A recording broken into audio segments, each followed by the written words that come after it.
সৈয়দ আবেদ আলী জীবন বাংলাদেশ সরকারি কর্ম কমিশনের গাড়ি চালক। ৮ বছর বয়সে জীবিকার তাগিদে পাড়ি জমান ঢাকায়। শুরু করেন কুলির কাজ। একসময় ফুটপাতে ঘুমিয়েছেন, কষ্টের পর কষ্ট করেছেন। এরপর গাড়ি চালানো শিখে চাকরি নেন পিএসসিতে। তারপর জড়িয়ে পড়েন পিএসসির প্রশ্ন ফাঁস চক্রের সঙ্গে। আর ফিরে তাকাতে হয়নি। অর্জন করেন বিপুল সম্পদ, সঙ্গে ক্ষমতাও। সৈয়দ আবেদ আলী মাদারীপুরের ডাসার উপজেলার পশ্চিম বেতলা গ্রামের মৃত আব্দুর রহমান মীরের ছেলে। আব্দুর রহমান মীরের ৩ ছেলে ও ১ মেয়ের মধ্যে আবেদ আলী মেজ। রহমান মীরের বড় ছেলে জবেদ আলী কৃষিকাজ করেন। ছোট ছেলে সাবেদ আলী এখন ওই এলাকায় অটোরিকশা চালিয়ে জীবিকা নির্বাহ করেন। তাদের ভাই আবেদ আলী জীবন। এলাকার মানুষের কাছে তিনি পরিচয় দিতেন শিল্পপতি হিসেবে।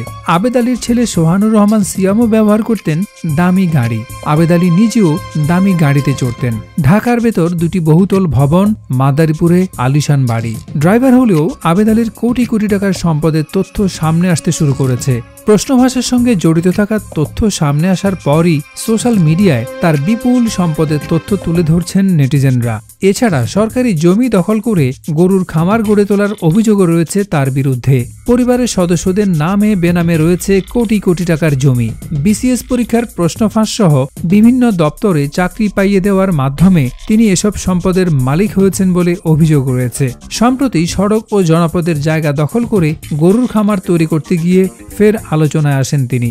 সড়ক বিভাগ স্থাপনাটি ভেঙে ফেলার নির্দেশ দেয়, তবে নির্দেশনা অমান্য করে স্থাপনাটি অপসারণ থেকে বিরত থাকেন তিনি।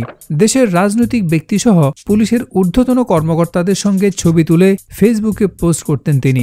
সেই ছবি পোস্ট করে বিভিন্ন দপ্তরের কর্মকর্তাদের দেখিয়ে সুযোগ সুবিধা নেওয়ার অভিযোগ রয়েছে। সর্বশেষ উপজেলা পরিষদ নির্বাচনে চেয়ারম্যান পদে নির্বাচনের জন্য প্রচারণা চালিয়েছিলেন আবেদ আলী। সমাজের বিত্তবান ও প্রভাবশালীদের সঙ্গে নিয়মিত চলাফেরা করতেন তিনি। প্রশাসনের কর্তা ব্যক্তিদের সঙ্গেও উঠবস করতেন। ফেসবুকে তাকে নিয়ে নানা রকম পোস্টে দেখা যায় তিনি সমুদ্র সৈকতে ও গাড়িতে বসে নামাজ পড়ছেন। মানবতার ফেরিওয়ালা শব্দটি নিয়ে হচ্ছে ট্রল। অনেকে প্রশ্ন ছুঁড়ছেন, এত সম্পদের উৎস কোথায়? আবেদ আলী ও তার ছেলে সিয়ামের নানা কর্মকাণ্ডের ছবিও ফেসবুকে ভাইরাল হচ্ছে। ছেলে সৈয়দ সোহানুর রহমান সিয়াম ডাসার উপজেলা ছাত্রলীগের সহসভাপতি, পড়েছেন বিদেশে। এরপর দেশের একটি ব্যয়বহুল বেসরকারি বিশ্ববিদ্যালয়ে মানুষকে সাহায্য সহযোগিতা করে ভিডিও প্রচার করতেন সামাজিক যোগাযোগ মাধ্যমে।